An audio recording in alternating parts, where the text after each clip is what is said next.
sabi ko po, siguro po, ano po, so talagang tayo, talagang may strategy, di ba? Alam ni Vice Cop yan.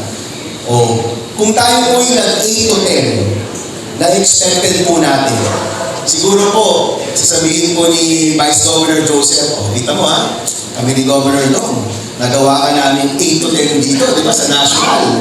O, di ba? O, di kaya po, yung mga staff ko, baka magyabang bigla. O, di kung galing natin, napanalo natin ang 8 to 10. Pero siguro po, yung pagiging number 2, si Lord na po yung nagsasabi. Sabi po ni Vice Cop kanina.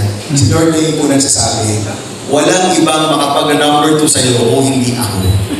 Kaya naniniwala po ako, malaki rin po yung divine intervention dito po sa pagkapanalo natin. Sa sobrang taas ng numero to, sa sobrang unexpected niya, tingin ko po, galing talaga to kay Lord. Amen. And galing po sa Kanya, papunta po sa ating taong bayan, at yan po yung naging resulta.